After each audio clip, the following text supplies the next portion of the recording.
Assalamualaikum warahmatullahi wabarakatuh. Selamat pagi, siang, sore, ataupun malam kepada Profesor Dr. Insinyur Komiatus Solihan dari STM TMK Science Engineering.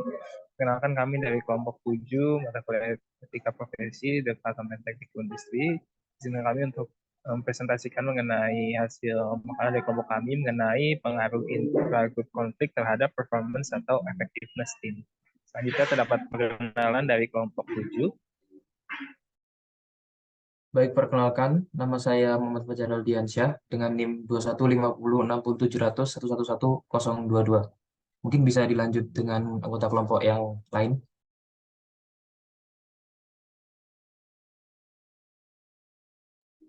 Ya, perkenalkan nama saya Doni Fajar Diansyah dengan NIM 215060701111033. Baik, perkenalkan nama saya Sapriyadi dengan NIM 215060711111034. Selanjutnya, terlupa kami ucapkan terima kasih juga kepada Bapak Ibu dosen Perambu, kepada Pak Profesor Widodo selaku Rektor Universitas Brawijaya, lalu Bapak Sugiono STM TPSD selaku Ketua Departemen Teknik Industri, dan juga Profesor Dr. Insinyur Komiatus Soliha STM Kesehatan Engineering selaku dosen pengampu dari mata kuliah etika profesi di kelas. Baik, selanjutnya terdapat daftar isi mengenai pokok pembahasan yang akan disampaikan pada presentasi selanjutnya ke depannya. Yang pertama terdapat latar belakang, lalu ada tujuan dan manfaat, tinjauan empiris dan tinjauan teoritis, lalu dapat implementasi, kesimpulan, dan juga saran dan rekomendasi. Selanjutnya mengenai latar belakang akan dilanjutkan oleh teman saya.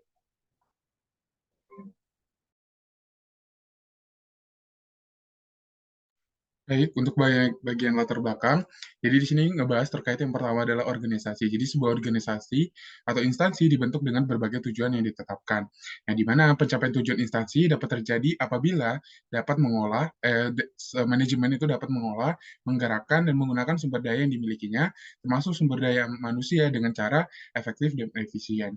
Nah, di dalam sebuah organisasi ini, sumber daya manusia adalah aset yang paling berharga dalam menjalankan segala kegiatan. Setiap potensi yang dimiliki oleh sumber daya manusia perlu dimanfaatkan sebaik mungkin agar hasil kerja yang kita mau atau hasil kerja yang diinginkan itu optimal sesuai dengan tujuan organisasi yang telah kita definisikan sebelumnya. Nah, menurut Harold pada tahun 2006 menjelaskan bahwa ketika orang-orang dalam sebuah organisasi bekerja sama, kemungkinan muncul konflik atau perbedaan pendapat. Nah, keberadaan konflik dalam suatu organisasi tidak dapat kita hindari dan terbebas darinya. Nah, menurut sumber lain, menurut Robbins tahun 2003, terdapat 3 buah pandangan mengenai konflik. Ada pandangan tradisional atau traditional view of conflicts. Yang kedua ada pandangan hubungan manusia atau human relation views of conflict. Dan yang ketiga pandangan interaksionis atau interactionism view of conflict. Nah, mungkin dibahas dulu satu-satu dari ketiga pandangan tersebut. Yang pertama, untuk perspektif tradisional ini memandang konflik sebagai hasil yang tidak baik karena komunikasi yang buruk, kurangnya transparansi dan kepercayaan di antara individu, serta kurangnya responsibilitas manajerial terhadap kebutuhan dan aspirasi karyawan. Sementara untuk pendekatan hubungan manusia, mengungkapkan bahwa konflik adalah hal yang normal dalam setiap kelompok dan organisasi. Karena konflik tidak dapat dihindari sepenuhnya, pendekatan hubungan manusia mendorong penerimaan terhadap konflik tersebut. Sementara yang ketiga yaitu pendekatan interaksionis, yaitu mendorong munculnya konflik dengan argumen bahwa kelompok yang sangat kooperatif, harmonis, dan damai cenderung menjadi pasif, tidak antusias terhadap perubahan, dan kurang inovatif. Mungkin boleh di next. Oke, selanjutnya kita bahas terkait konflik dulu. Konflik adalah salah satu topik utama untuk memahami dinamika dan fungsi dari kerja tim. Meskipun efeknya terhadap efektivitas kelompok telah banyak diteliti dan dibahas secara luas, hubungan kompleks ini belum sepenuhnya dikembangkan dan masih banyak inkonsistensi yang ada. Ini menurut sumber yang telah ditampilkan di PPT. Tapi sebenarnya beberapa peneliti menganjurkan perlu meminimalkan konflik untuk mencapai tingkat efektivitas yang lebih tinggi daripada biasanya. Nah, yang lain mengusulkan bahwa ketika konflik terkait dengan tugas-konflik-tugas dalam beberapa keadaan, konflik tersebut dapat berhubungan positif dengan hasil kelompok. Jadi perlu dilakukan riset atau perlu dilakukan pencarian lebih tahu lagi terkait dengan hubungan antara konflik dengan efektivitas maupun dari kinerja dari suatu karyawan atau suatu kelompok. Nah, kita selanjutnya akan dibahas terkait dengan efektivitas kerja. Jadi efektivitas kerja merupakan salah satu dari berbagai tujuan yang harus dicapai dalam pelaksanaan sebuah pekerjaan atau sebuah tugas. Di mana efektivitas kerja dapat tercapai jika pelaksanaan tugas sesuai dengan persyaratan yang telah ditetapkan untuk pekerjaan tersebut. Jadi di sini ada persyaratan di mana ketika kita mencapai persyaratan tersebut, barulah dikatakan sebuah pekerjaan atau sebuah tugas itu dikatakan efektif. Dengan adanya persyaratan ini, pembagian kerja dapat menjadi lebih mudah. Pembagian kerja ini tentunya terkait dengan kemampuan individu dan departemen yang terlibat. Sebagai hasilnya, atasan akan lebih mudah memberikan wewenang kepada bawahannya. Selanjutnya, sebagai bagian dari aset dalam sebuah organisasi yang dapat mendukung kelancaran operasional dan membantu organisasi mencapai tujuannya, diperlukan upaya untuk mengolah sumber daya manusia dengan sebaik-baiknya. Salah satu cara untuk meningkatkan efektivitas kerja dalam sebuah kelompok adalah dengan mengontrol konflik kerja yang mungkin timbul dalam lingkungan kerja. Oke, mungkin boleh di next. Nah, yang terakhir, artikel ini akan menyelidiki sejauh mana konflik intrakelompok memengaruhi efektivitas kerja kelompok di suatu tempat kerja. Terkadang konflik muncul karena latar belakang beragam dari karyawan dan masih banyak hal lainnya. Keberagaman di tempat kerja kini menjadi kenyataan. Salah satunya, organisasi sekarang mengambil langkah-langkah untuk memberikan pelatihan keberagaman guna mempersiapkan tenaga kerja untuk melakukan pekerjaan mereka dengan mengintegrasikan berbagai sudut pandang. Ini menurut Armstrong tahun 2011. Sangat penting bagi pemangku kepentingan untuk memahami hubungan konflik intrakelompok dengan kinerja dan kepuasan kerja kelompok. Dalam organisasi, salah satu tugas penting manajemen adalah menciptakan lingkungan yang memfasilitasi kerjasama dan koordinasi untuk mencapai tujuan. Oke, mungkin inti dari latar belakangnya adalah kita cari tahu dulu bagaimana hubungan antara intrakonflik tadi dengan pekerjaan yang dilakukan oleh sebuah kelompok. Apakah berpengaruh terhadap efektivitasnya dan lain sebagainya. Oke, mungkin bisa di next.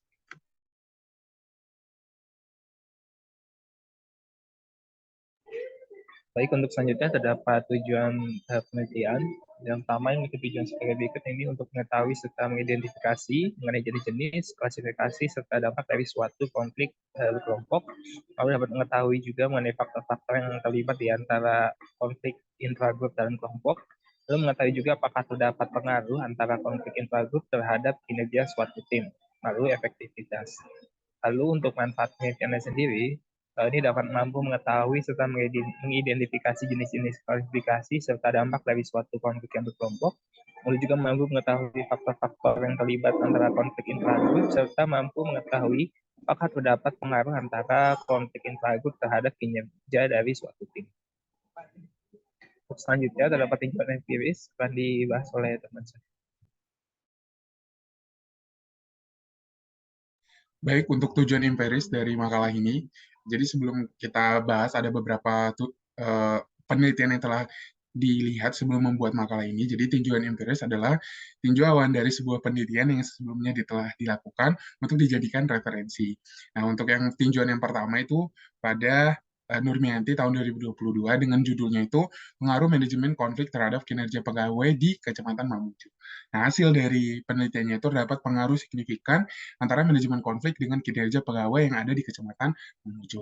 Nah, penelitian yang metode penelitian yang digunakan pada penelitian ini adalah menggunakan metode kuantitatif. Selanjutnya, tinjauan yang kedua, menurut Hina Amin, Iknur Öztürk, dan lain sebagainya yang terdapat di layar, dengan judulnya adalah Effects of Intra-Group Conflicts on Group Work Effectiveness, the Moderating Role of Cultural Diversity. Jadi hasil dari penelitian tersebut menunjukkan bahwa keberagaman budaya memainkan peran moderating dalam hubungan antara konflik intragrup dengan efektivitas kerja kelompok. Nah, pendekatan yang dilakukan juga menggunakan metode kuantitatif. Selanjutnya, tinjauan yang ketiga menurut Meicha Amelia Putri pada tahun 2017 dengan judul penelitiannya adalah pengaruh semangat kerja dan konflik kerja terhadap efektivitas kerja karyawan pada PT Surya Bratesana Plantation Pelalawan. Jadi hasil dari penelitian tersebut menunjukkan bahwa konflik kerja berpengaruh terhadap efektivitas kerja karyawan pada PT Surya Bratesana Plantation Pelalawan. Dan metode yang digunakan pada penelitian tersebut juga menggunakan metode kuantitatif.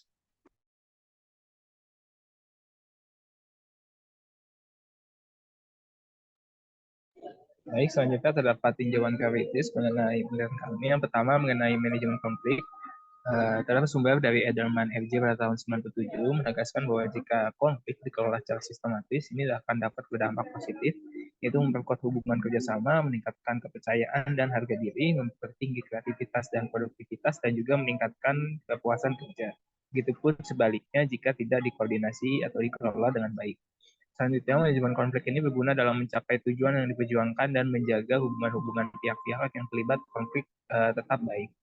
Minardi pada tahun 1914 juga berpendapat bahwa manajemen konflik ini meliputi kegiatan-kegiatan yang terdiri atas pertama menstimulasi konflik, mengurangi atau menekan konflik, dan juga untuk menyelesaikan konflik itu sendiri. Selanjutnya terdapat tinjauan teoritis mengenai konflik intergroup dari sumber Dedlow dan Wingard pada tahun 2002 mengungkapkan bahwa konflik intragroup merupakan suatu proses yang menghasilkan tensi antara anggota tim yang diakibatkan oleh perbedaan antara ekspektasi dari tiap anggota tim dengan realita yang ada. Lalu ada juga Krugman mengatakan bahwa konflik pada umumnya disebabkan oleh kurangnya koordinasi kerja antar kelompok atau departemen dan juga namanya sistem kontrol organisasi. Lalu konflik intragroup sendiri juga dapat digunakan untuk melihat suatu kondisi dari tim tersebut. Jadi manajemen strategi dari suatu konflik yang terjadi ini dapat mendeskripsikan suatu respon dari tim tersebut terhadap situasi konflik yang ada. Penelitian ini diambil dari sumber Kurtz dan Marx pada tahun 2001 dan juga Pitt dan Rubin pada tahun 1986. Lalu selanjutnya yang terakhir mengenai efektivitas kelompok. Jadi sebagai salah satu tolak ukur dalam penelitian kami, efektivitas suatu tim biasanya dipandang sebagai suatu hal yang tercipta dari berbagai macam faktor yang terlibat yang menekankan pada faktor internal dan eksternal. Di mana faktor internalnya terdiri dari kepuasan dan kemampuan untuk berkelompok, sedangkan faktor internalnya itu terdiri dari kinerja kelompok dan juga efisiensi. Lalu terdapat sumber juga dari Kershaw pada tahun 2011. Dia mengemukakan bahwa setiap kali kita bekerja dalam kelompok akan selalu ada kecenderungan dalam terciptanya konflik di dalam suatu grup. Hal ini dikarenakan terdapat pola pikir serta pemikiran yang berbeda-beda dari tiap anggota. Sehingga untuk meminimalkan efek negatif dari suatu konflik intergrup diperlukan gaya kepemimpinan yang fleksibel untuk mengelola perselisihan yang ada. Baik, untuk selanjutnya mengenai implementasi akan dijelaskan oleh teman saya. Baik, berdasarkan latar belakang teori teoritis dan juga teori yang tadi sudah disebutkan oleh teman-teman saya, terdapat implementasi di bagian makalah ini yang diketahui bahwa konflik merupakan hal yang wajar terjadi ketika beberapa orang memiliki tujuan tertentu yang sama atau di sebuah organisasi. Pada kenyataannya, memang konflik tidak dapat dihindari. Hal yang perlu diperhatikan adalah bukan cara untuk menghilangkan konflik tersebut, namun untuk mengatasi konflik tersebut dengan baik dan benar. Dengan banyaknya orang yang terdapat di suatu organisasi, maka akan banyak pula pandangan yang timbul ketika suatu konflik muncul. Jika tidak ditangani dengan benar, maka konflik tersebut dapat memberikan dampak negatif kepada organisasi tersebut. Lalu diketahui juga bahwa manajemen konflik akan selalu berkaitan dengan efektivitas kerja. Keterkaitan manajemen konflik dan efektivitas kerja akan semakin terlihat jelas ketika semakin banyak anggota yang berada pada organisasi tersebut. Selain itu, ketika organisasi semakin berskala besar, mencakup lingkup industri, maka akan semakin terlihat juga hubungan keduanya karena adanya hubungan internasional yang tercantum pada Undang-Undang Nomor 13 Tahun 2003 tentang Ketenagakerjaan dan Undang-Undang Nomor 2 Tahun 2004 tentang PPHI yang keduanya menjelaskan tentang hubungan industrial. Mungkin bisa dilanjut.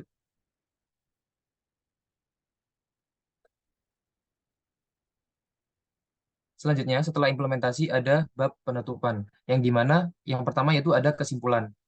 Kesimpulannya adalah konflik yang terjadi di suatu organisasi merupakan hal yang wajar. Kuat atau tidaknya suatu organisasi tersebut dilihat ketika bagaimana mereka mengeluarkan kebijakan manajemen konflik untuk mengatasi konflik yang terjadi tersebut. Dengan manajemen konflik yang baik, maka efektivitas kerja juga akan menjadi baik pula, karena keduanya tidak dapat dipisahkan.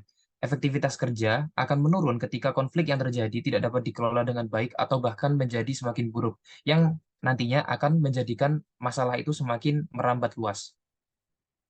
Bisa di next.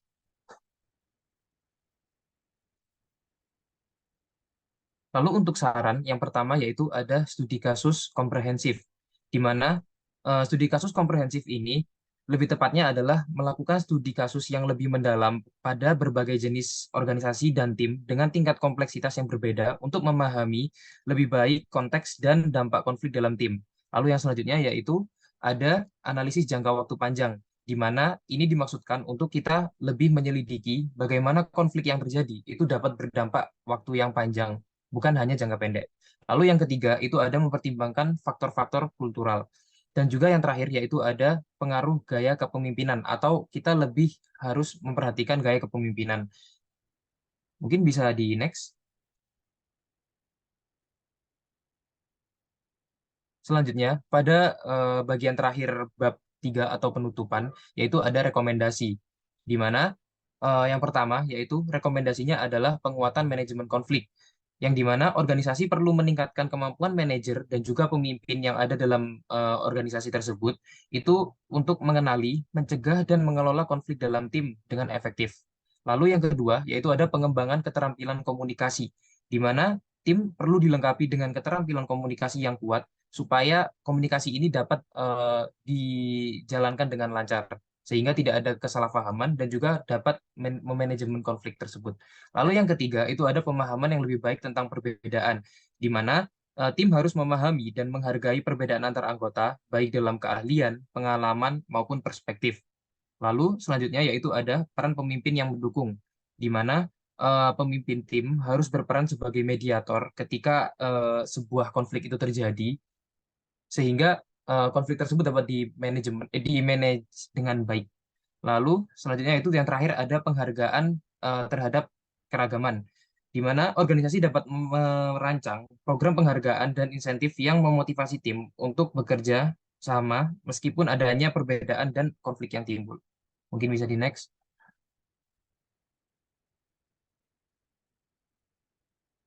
Dan berikut merupakan daftar pustaka yang digunakan oleh kelompok kami dalam menyusun makalah tersebut.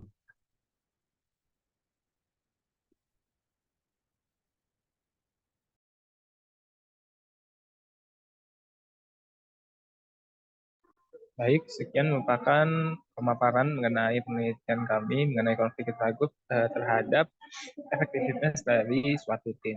Terima kasih atas perhatiannya. Wassalamualaikum warahmatullahi wabarakatuh.